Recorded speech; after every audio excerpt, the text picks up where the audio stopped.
Fabled Sagas is a world filled with adventure, magic, and mystery. What encompasses these attributes in this world is the card game. The card game has many of the characters you will see within the story of the world. You'll also see many different areas of the world portrayed throughout the game. With that, it's time to learn. The characters are the bread and butter of Fabled Sagas. Each character will have a level, an element, and a type. Where you can find those aspects are in the top right corner. Each character will also have a soul value, a strike value, and a guard value. Most characters will also have an instinct, while some will have a judgment. There are two different types of instincts. You've got instinct manual, which needs a declaration that you are using it, where an instinct auto is whenever you can meet a condition, that instinct will automatically trigger. Some characters will have a judgment. That judgment is a powerful effect. Judgments are powerful effects that each character can only use once per game. Some judgments require a cost. That cost is signified by a blue bubble. Some have a specific zone they need to be in to actually use that judgment. A judgment can be used whenever you have priority.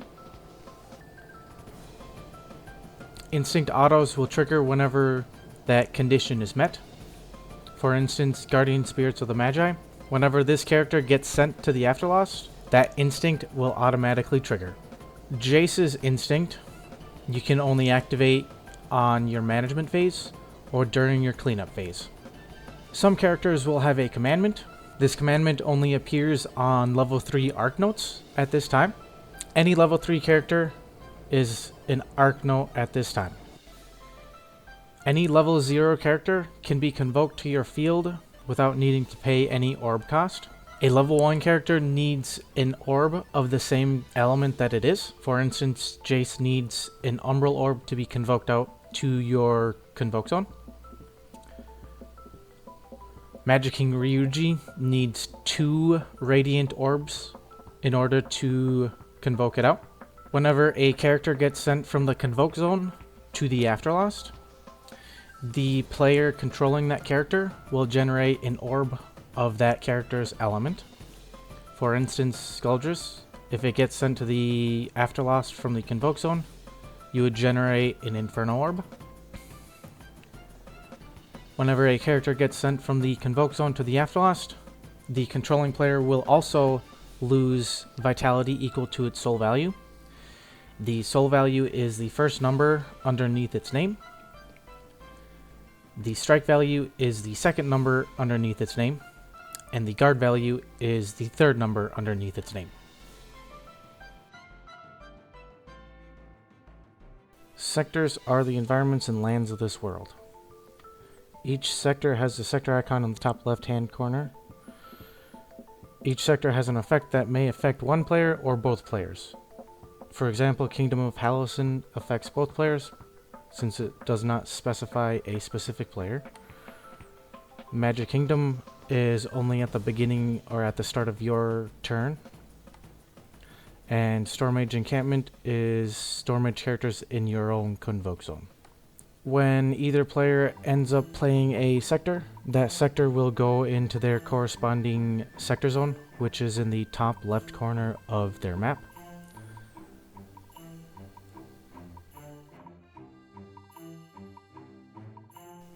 The supplies are the tools that support your characters. A character may only have one supply synced to it, and each supply has 3 effects to it along with an element. The first effect is the sync effect. The second effect is the desync effect, and the final one is a character boost. The sync effect takes place whenever a supply is synced to a character. Syncing a supply to a character is essentially just equipping that character with the supply. The desync effect is when you desync or unequip said supply from a character.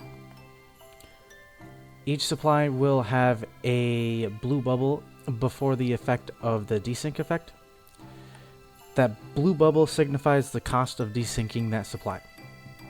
For Reforged Owner, To desync it, you lose 300 vitality, and that 4 turns signifies how many turns you have to wait until you can resync that supply to a character. While a supply is synced to a character, the character will gain the soul value, the strike value, and the guard value of the supply.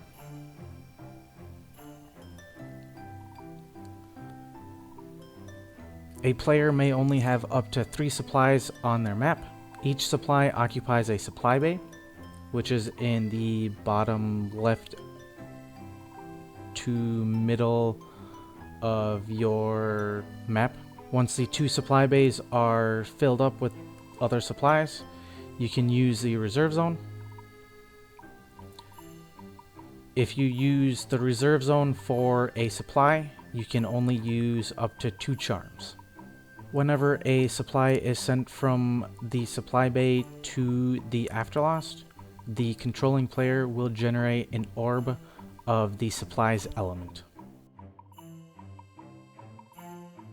Charms are the spells of the world. There are 3 known charms: Constant, Standard, and Instant. The constant charms stay on your map in the conjure zones when you cast them. When playing a charm, you first need to make sure you have an open conjure zone. Each player only has 2 conjure zones and a reserve zone. The reserve zone can be used for either a charm or supply. The reserve zone cannot have a charm and a supply, one or the other. Instant charms can be played whenever you have priority. Standard charms, along with constant charms, can only be played during your management phase.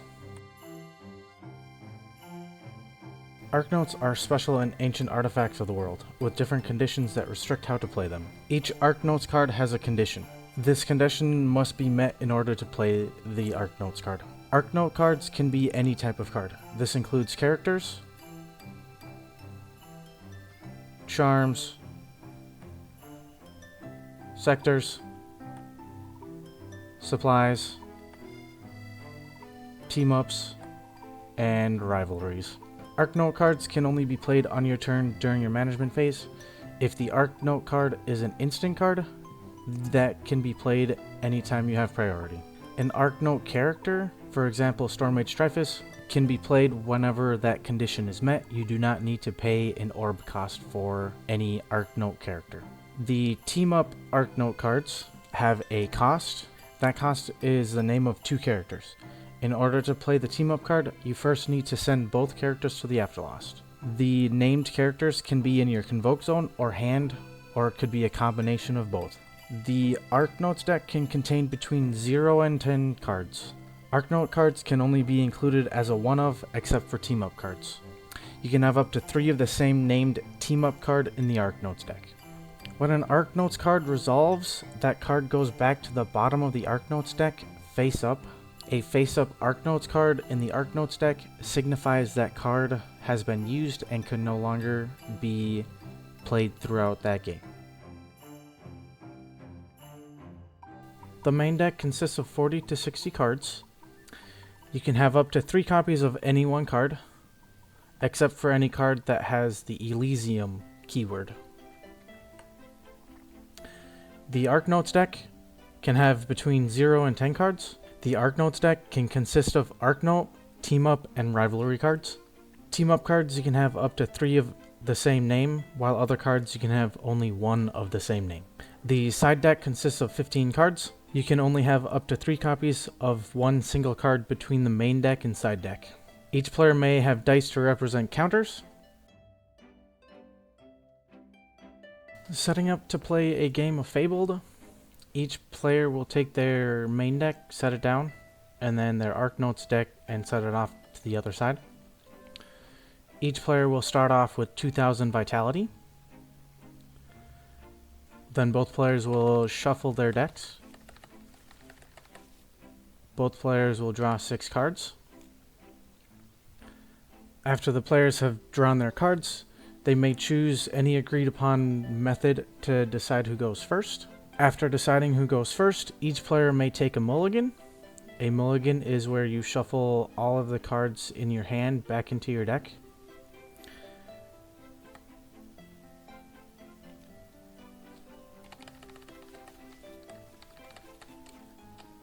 And then when you redraw, you draw one less card. So this time I would draw 5 cards. Each player may only mulligan twice. If a player chooses to mulligan for the second time, they shuffle all of their cards back in. Then this time, they only draw 4. The player who goes first does not draw a card in their discovery phase. When a player's deck no longer has any cards in it, each time that player ends up trying to draw a card, instead of drawing a card, they will lose 500 vitality. During your turn, there are 6 different phases: the study phase, discovery phase, management phase, strike phase, cleanup phase, and wrap-up phase. The first phase is the study phase and is the beginning of your turn. In this phase, all start of turn effects will happen. For instance, Magic Kingdom would trigger, so at the start of my turn, or in the study phase, I would reveal the top card of my deck. I would reveal the top card, and if it is a Magi, which this card is not, I would gain that 50 vitality. Once that effect resolves, that card goes back on top. If there were multiple start of turn effects, the turn player would get to choose which resolves first. The next phase is the discovery phase. In this phase, you draw one card, and then you can also change your characters from strike to guard or guard to strike. So in this case, I will change these 2 characters into the strike position. This is the only time you can do this without using any charms or effects. The next phase is the management phase. The management phase is where you do most of your playing of cards. During the management phase, you can play any number of characters, charms, or supplies. So in this case, I could play the Skuldress that I just drew. I can play the Magic Kitten Fua Fua. I can also play the Celestial Effigy. I could also play this Magikine Nina, as long as I have the orb to pay for it. And then I can also play this Replenish to draw 2 cards. And at the end of my turn, put 1 card back from my hand on top of my deck. So I'll draw 2 cards. That charm goes to the Afterlost. And I can play any amount of supplies. So I'll play out the Sin Scepter and the First Cane. You can play as many charms as you want, as long as you have the Conjure Zones to play them. You can also play as many supplies as you want, as long as you have the supply base to hold them. This is the phase where you can activate any amount of instincts, judgments, or commandments. You are also able to play any card from your Arknotes deck that the condition has been met. The management phase is where you can also sync your supplies or desync your supplies.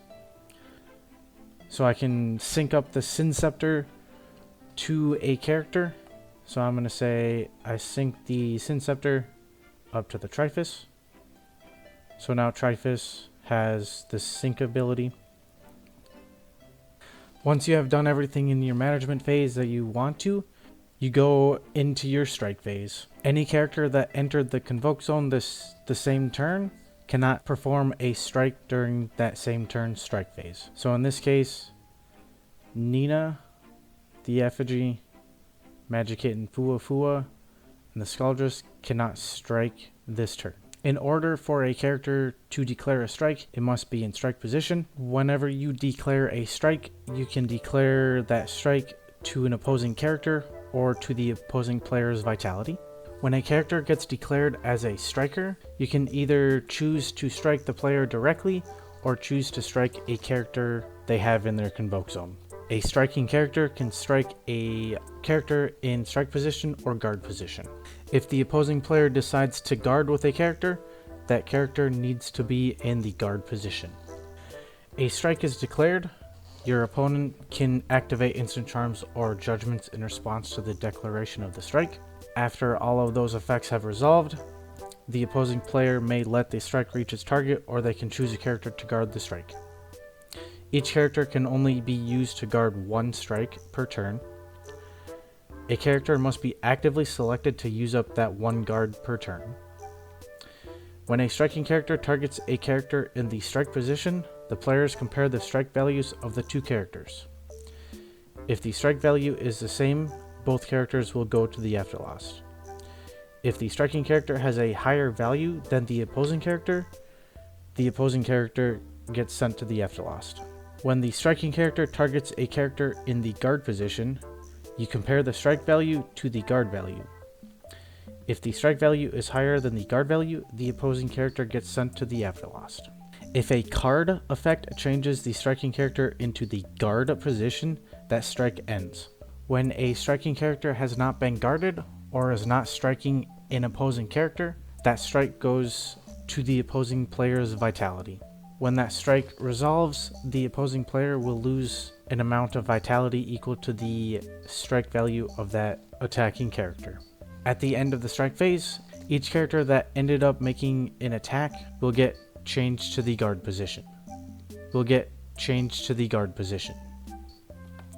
After the strike phase is the cleanup phase. This is where you can play additional sectors if you missed out playing them during your management phase. You can use instincts if you forgot to use them in your management phase. You can use judgments as well, along with commandments. Those are the only things you can do during the cleanup phase. During the wrap-up phase, all end-of-turn effects will take place. For example, I played the Replenish earlier in this turn. I then have to put a card from my hand on top of my deck.